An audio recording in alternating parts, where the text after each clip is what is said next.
ஹர ஹர சங்கர ஜய ஜய சங்கர ஹர ஹர சங்கர ஜய ஜய. திருவண்ணாமலையில் கிரிவலம் செல்வது நல்லது. அனைத்து நாட்களும் கிழமைகளும் அனைத்து நேரமும் கிரிவலம் செல்ல உகந்தது என்பது அனைவருக்கும் தெரியும். ஆனால் கிரகணம் நடக்கும் சமயத்தில் கிரிவலம் செல்லலாமா கூடாதா? இதை பலருக்கும் பல காலமாக இருந்து வரும் மிகப்பெரிய சந்தேகமாகும். இந்த ஆண்டின் முதல் சந்திர கிரகணம் மார்ச் மாத பௌர்ணமி அன்று வருகிறது. இந்த நாளில் பக்தர்கள் என்ன செய்ய வேண்டும், எவற்றை தவிர்க்க வேண்டும் என்பதை வாங்க தெரிந்து கொள்ளலாம். திருவண்ணாமலை என்பது சிவபெருமான் ஜோதி வடிவமாக பிரம்மாவிற்கும் மகாவிஷ்ணுவிற்கும் காட்சி அளித்த திருத்தலம் என்பதால் பஞ்சபூத தலங்களில் அக்னி தலமாக கருதப்படுகின்றது. இங்கு கிரிவலம் செல்வது பழக்கம் பல ஆயிரம் ஆண்டுகளாக கடைபிடித்து வருகப்படுகிறது. பௌர்ணமி தினங்களில் கிரிவலம் செல்வதன் மூலம் பக்தர்களின் பாவ விமோசனம், வாழ்வில் செழிப்பை பெறுவார்கள் என நம்பப்படுகின்றது. இங்கு சிவனே மலையாக வீற்றிருப்பதாக ஐதீகம். அதனால் கிரிவலம் என்பது சிவனையே சுற்றி வந்து வழிபடுவதற்கு சமமான வழிபாடாக கருதப்படுகின்றது. சந்திரனுக்குரிய பௌர்ணமியில் கிரிவலம் செல்வது மிகவும் உயர்வான விஷயங்களில் ஒன்றாக கருதப்படுகின்றது. 2025 ஆண்டு மார்ச் மாத பௌர்ணமி 13ஆம் தேதி அமைகிறது. மார்ச் 13ஆம் தேதி 11:40 மணிக்கு துவங்கி பிப்ரவரி 14ஆம் தேதி பகல் 12:55 வரை பௌர்ணமி திதி உள்ளது. இந்த ஆண்டின் முதல் சந்திர கிரகணமும் நிகழவுள்ளது. ஜனவரி 14ஆம் தேதி காலை 9:27 மணிக்கு துவங்கி பகல் 12:28 மணிக்கு உச்ச நிலையை அடைந்து பகல் 3:30 மணிக்கு கிரகணம் நிறைவடைய உள்ளது. இந்த நேரப்படி பகலிலேயே சந்திர கிரகணம் நிகழ உள்ளதால் இதை இந்தியாவில் பார்க்க முடியாது. இருந்தாலும் கிரகணம் நிகழும் நேரத்தில் கிரிவலம் செல்லலாமா என்பது பலரும் சந்தேகத்துடன் இருப்பார்கள். இதை பற்றிய ஆன்மீகம் மற்றும் சாஸ்திர ரீதியான விளக்கங்கள் இங்கு பார்க்கலாம்.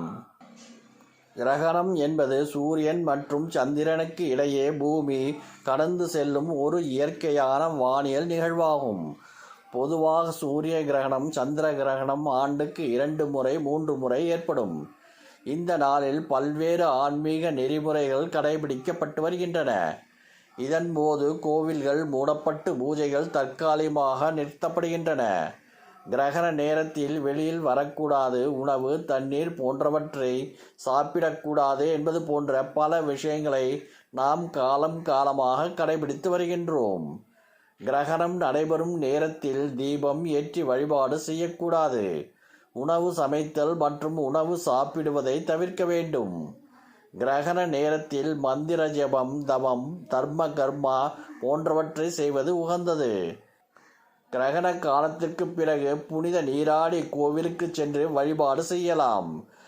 திருவண்ணாமலையில் கிரிவலம் செல்லுதல் என்பது மிகுந்த ஆன்மீக பலன் தரும் ஒரு செயல். ஆனால் கிரகணம் நடைபெறும் நேரத்தில் கோவில்கள் மூடப்படும்.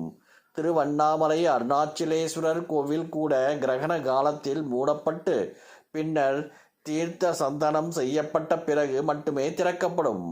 கிரகணத்தின் போது வெளியில் சுற்றுவது, குறிப்பாக ஒரு புனித யாத்திரை செய்வது சாஸ்திர ரீதியாக பரிந்துரைக்கப்படவில்லை. கிரகண நேரத்தில் தியானம் செய்வது மிகுந்த பலன் தரும் என்று புராணங்கள் கூறுகின்றன. ஸ்கந்த புராணம் மற்றும் அகஸ்தியர் கிரிவல மகிமை ஆகிய நூல்களில் கிரகண நேரத்தில் பக்தர்கள் வீட்டில் தியானம் செய்வது, சிவன் நாமம் சங்கீர்த்தனம் செய்வதன் மூலம் அதிக பலன் பெறலாம் என்று கூறப்பட்டுள்ளது. கிரகணத்தின் போது ஓம் நமச்சிவாயா மற்றும் மிருத்யுஞ்சய மந்திரத்தை ஜபிப்பது பக்தர்களுக்கு பாப விமோசனத்தை அளிக்கும்.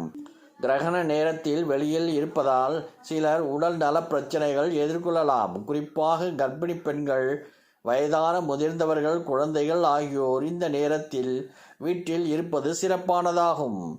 கிரகணத்திற்கு பிறகு புனித நீராடி கோவிலில் சாமி தரிசனம் செய்த பின் கிரிவலம் செல்லலாம்.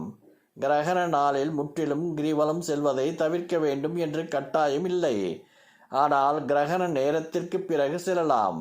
கிரகண நேரத்திற்கு பிறகு அருணாச்சலேஸ்வரை தரிசிக்க திருவண்ணாமலை தீபாராதனை சிறப்பு பலன்களை வழங்கும் என்று தத்துவ நூல்கள் கூறுகின்றன. கிரகண காலத்தில் செய்யக்கூடிய சிறப்பு பூஜையில் சிவனுக்கு அபிஷேகம் செய்வது மிகுந்த பலன் தரும். திருவண்ணாமலையில் கிரகணத்திற்கு பிறகு தீபமேற்றி சோத்திரம் கூறுவது காரிய வெற்றியை தரும். கிரகண நேரத்தில் திருமந்திரம் மற்றும் ருத்ரபக்ஷ மந்திரங்களை பாராயணம் செய்வதால் மிகுந்த ஆன்மீக வளர்ச்சி ஏற்படும். ஹர ஹர சங்கர ஜய ஜய சங்கர ஹர ஹர சங்கர ஜய ஜய